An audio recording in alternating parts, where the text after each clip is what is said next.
काला तित्तर गांव, एक ऐसा गांव जहां हर अमावस्या की रात ढोल नगाड़ों की आवाज के साथ एक बारात आती है। लेकिन ये बारात किसी इंसान की नहीं होती, ये होती है भूतों की बारात। और सबसे खौफनाक बात यह है कि ये बारात सिर्फ उन कुंवारे लड़कों को अपना शिकार बनाती है जिनकी शादी अभी तक नहीं हुई होती। कहा जाता है कि जो भी उस बारात को देख लेता है, अगली सुबह उसकी सिर्फ लाश मिलती है। रात के करीब 11 बजे रोहन अपने पिता से कहता है, पिताजी, कल मेरे सारे दोस्त शहर चले जाएंगे, इसलिए मैं अभी उनसे मिलने जा रहा हूं। उसके पिता अचानक घबरा जाते हैं। वो रोहन का हाथ पकड़कर कहते हैं, नहीं, तुम अभी कहीं नहीं जाओगे। रोहन हैरानी से पूछता है, लेकिन क्यों? उसके पिता धीमी आवाज में कहते हैं, क्योंकि आज अमावस्या की रात है और आज की रात वो बारात हमारे गांव में आएगी। रोहन हंसते हुए कहता है, पिताजी, आप भी ना आज के समय में भूत प्रेत की बातें करते हैं। लेकिन उसके पिता की आंखों में डर साफ दिखाई दे रहा था। वो कहते हैं, तुम नहीं जानते रोहन, उस बारात ने इस गांव से कितने लड़कों को छीन लिया है। कुछ देर चुप रहने के बाद वो कहते हैं, ठीक है, जाओ, लेकिन अगर तुम्हें ढोल की आवाज सुनाई दे तो कहीं छुप जाना, भूल कर भी पीछे मुड़कर मत देखना। रोहन घर से बाहर निकल जाता है। पूरा गांव अजीब तरीके से शांत था। ना कहीं कोई इंसान दिखाई दे रहा था, ना किसी घर से आवाज आ रही थी, जैसे पूरा गांव पहले से ही डरकर छुप चुका हो। रोहन धीरे धीरे अपने दोस्त के घर की तरफ बढ़ने लगता है। तभी अचानक दूर से ढोल नगाड़ों की आवाज सुनाई देने लगती है। ढोल की आवाज बहुत धीमी थी, लेकिन हर पल और करीब आती जा रही थी। रोहन के कदम रुक जाते हैं। उसे अपने पिता की बात याद आती है। वो डरकर सड़क से दूर भागता है और एक टूटे हुए पेड़ के पीछे छुप जाता है। उसकी सांसें तेज चल रही थीं। तभी धुंध के बीच उसे कुछ लोग दिखाई देते हैं। धीरे धीरे वो आकृतियां साफ होने लगती हैं। एक बारात, लेकिन उस बारात में कोई इंसान नहीं था। किसी का चेहरा आधा जला हुआ था, किसी की आंखें पूरी काली थीं, और कुछ लोग ऐसे थे जिनके शरीर पर मिट्टी और खून लगा हुआ था। वे सभी ढोल नगाड़ों के साथ धीरे धीरे आगे बढ़ रहे थे। रोहन डर के मारे कांपने लगता है। अचानक ढोल की आवाज बंद हो जाती है। पूरा माहौल शांत हो जाता है। रोहन धीरे धीरे बाहर निकलता है। वो चारों तरफ देखने लगता है, लेकिन वहां कोई नहीं था। रोहन राहत की सांस लेता है, लेकिन तभी उसे अपने पीछे किसी के खड़े होने का एहसास होता है। उसका पूरा शरीर डर से जम जाता है। वो धीरे धीरे पीछे मुड़ता है और उसके पीछे वही पूरी बारात खड़ी थी। अगले ही पल पूरे गांव में उसकी चीख गूंज उठती है और अगली सुबह गांव वालों को सिर्फ उसकी लाश मिली। 200 साल बाद मुकेश उसी गांव के जंगल में था। वहां का मौसम बहुत अजीब था। हवा में एक अजीब सी बेचैनी थी, जैसे पूरा जंगल उसे देख रहा हो।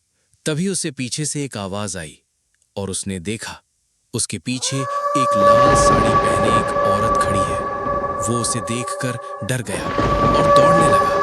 तभी मुकेश अचानक डरकर नींद से उठ जाता है। उसकी सांसें तेज चल रही थीं, पूरा शरीर पसीने से भीगा हुआ था। लेकिन ये पहली बार नहीं था। मुकेश को ये सपना बचपन से आता था। हर बार वही गांव, वही अमावस्या, वही ढोल की आवाज और वही भूतिया बारात। लेकिन सबसे डरावनी बात यह थी कि उसके सपनों में हमेशा एक शादी होती थी और शादी के दिन ही दुल्हा और पूरी बारात मर जाती थी। मुकेश कई बार इन सपनों को भूलने की कोशिश कर चुका था, लेकिन हर बार वो सपना और ज्यादा साफ होकर लौट आता था। मुकेश शहर में एक डेटा एनालिस्ट की नौकरी करता था। दिन भर वो ऑफिस में रिपोर्ट्स और डेटा पर काम करता था। लेकिन उसके अंदर एक अलग ही जुनून था, आयुर्वेद और पुरानी जड़ी बूटियों के बारे में सीखने का। उसके कमरे में हमेशा पुरानी किताबें और हर्ब्स से जुड़े नोट्स पड़े रहते थे। अगले दिन वो रोज की तरह ऑफिस पहुंचता है। वहीं उसे उसका दोस्त मदन मिलता है। लेकिन आज मदन काफी परेशान लग रहा था। मुकेश उससे पूछता है, क्या हुआ? मदन उदास आवाज में कहता है, भाई, मेरे पापा की तबीयत बहुत खराब है। डॉक्टर भी जवाब दे चुके हैं। फिर वो कहता है, किसी ने बताया है कि एक रेयर जड़ी बूटी उन्हें बचा सकती है। मुकेश तुरंत पूछता है, कौन सी जड़ी बूटी? मदन उसका नाम बताता है और वो नाम सुनते ही मुकेश चुप हो जाता है, क्योंकि उस जड़ी बूटी के बारे में उसने सिर्फ एक ही जगह पढ़ा था, काला तित्तर गांव।